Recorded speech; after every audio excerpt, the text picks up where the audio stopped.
Hello, my dear friends. I'm Dr. Wasim I Khan, Assistant Professor, Shri Shivaji Law College, Parbhani, Maharashtra, India.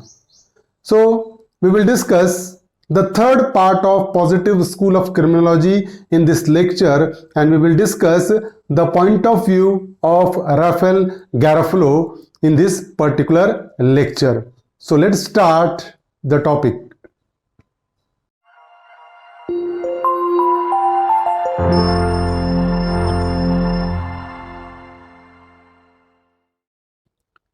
Positive schools of criminology, and in this particular lecture we will discuss the theory of crime which is suggested by the Rafael Garofalo. In the previous two lectures we have discussed the positive school, and in those lectures we have discussed the types of criminals suggested by the Cesar Lombroso, and which are the born criminal, insane criminal, habitual criminal, or occasional criminal.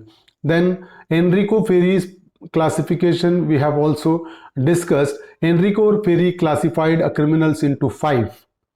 That is born criminal, habitual criminal, occasional criminal, insane criminal, and one more added by the Enrico Ferri, that is a criminal by passion. Now in this particular lecture we will discuss the classification of criminals suggested by the Rafael Garofalo. And Rafael Garofalo is also one of the supporter of positive school and Italian school. He firmly believes that a criminal is a creature of his own environment.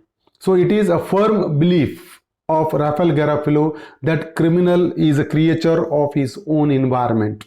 No other factor is responsible behind the commission of offense but the environment itself in which the person, the offender, is living is responsible behind his criminal activity, behind his criminal behavior. So that is the point of view of Rafael Garofalo. Garofalo defines crime as an act which offends the sentiments of pity and probity possessed by an average person and which are injurious to the society. Each and every person residing in the society, average person residing in the society, is possessing a certain kind of pity and probity, and that is lacking in the criminal, and due to which the offender commits an offense and which is very injurious to the society. So what is lacking in the offender? Sentiments of pity and probity is lacking. The honesty level among the criminal is far less if we compare him with the normal person. So the level of pity in the offender is less if we compare him with the other person. So that is the definition of crime as per Rafael Garofalo. The criminal is lacking in the sentiments of pity and probity and which are injurious to the society. He rejected Ferri's classification and placed offender into 4 main categories.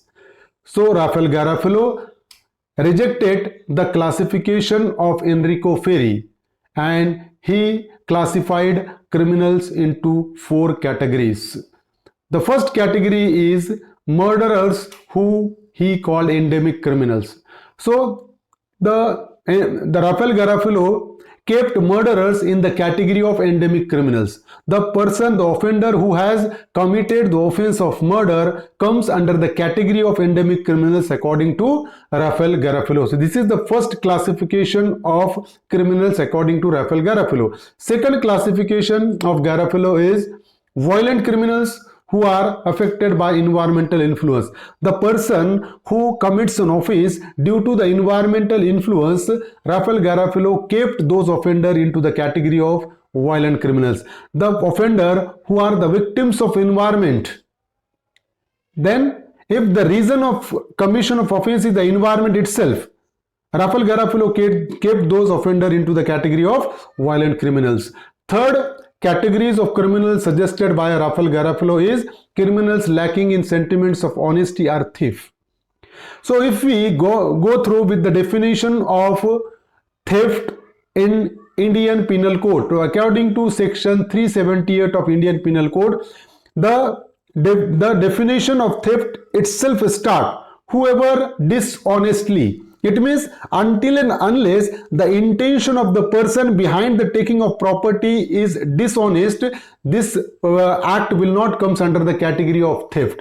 So if the level of honesty is lacking in the criminals, then Rafael Garofalo kept those criminals into the category of thief. The person who is lacking the level of honesty, Rafael Garofalo kept those particular offender into the category of thief. And the fourth category is lustful criminals who commits crime against chastity. So the person who commits a crime because of lust, because of his lust, the Rafael Garofalo kept those offender into the category of lustful criminals. Suppose if the offender commits the offense of rape, offenses against women, sexual offenses against the woman, then those offenders comes under the category of lustful criminal according to Rafael Garofalo. So these are the four classifications suggested by the Rafael Garofalo. Now, Rafael Garofalo recommended death, imprisonment for life, or transportation and reparation as three modes of punishment for criminals. So these are the three modes of punishment suggested by Rafael Garofalo. First is the death penalty. It is also known as a capital punishment. Imprisonment for life and transportation. These are the three modes of punishment suggested by the Rafael Garofalo.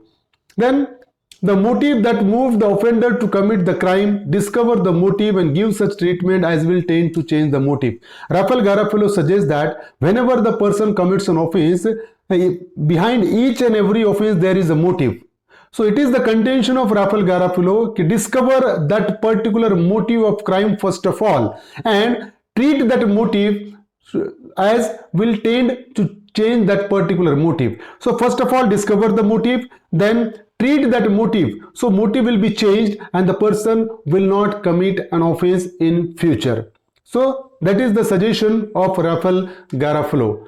Garofalo suggests if the prisoner has taken the property of another, part of the punishment consists of restoration of the property, otherwise hard penal labor. Suppose if an offender has taken away the property of any person, then the part of his punishment should be the restoration of property to the victim himself, otherwise hard penal labor. Suppose if the offender has taken away from the possession of victim 10 lakh rupees, then the offender shall be punished with imprisonment, but along with the imprisonment, offender the part of punishment should be to restore the property. Whatever the 10 lakhs he taken away from the possession of victim, it will be the responsibility of that offender to restore that 10 lakhs to the victim. That should be the part of punishment according to Rafael Garofalo. And if he fails to pay that amount, then there should be a hard penal labor. So this is the suggestion of Rafael Garofalo. And if he desert family, let him be compelled to support them by building roads or performing other works. Some of the offender desert their family, then the part of punishment should be to compel that particular person to support the family even by building the roads or performing other works. So these are the suggestions of Rafael Garofalo, and Rafael Garofalo was greatly influenced by theory of Darwin, fittest have the right to survive. So he was much influenced by the theory of Darwin, fittest have the right to survive. The person who is fit to live in the society is only having a right to survive in the society. It is the contention of Rafael Garofalo as well. So these are the certain things which are suggested by the Rafael Garofalo relating to the crime, and Rafael Garofalo classified criminals into four categories which we have discussed. In the next lecture we will discuss the Gabriel Trade point of view relating to the positive school. I hope you understand this topic. If you understand this topic, please subscribe my channel, hit the notification button, hit the like button and share this video with your friends. Thank you very much.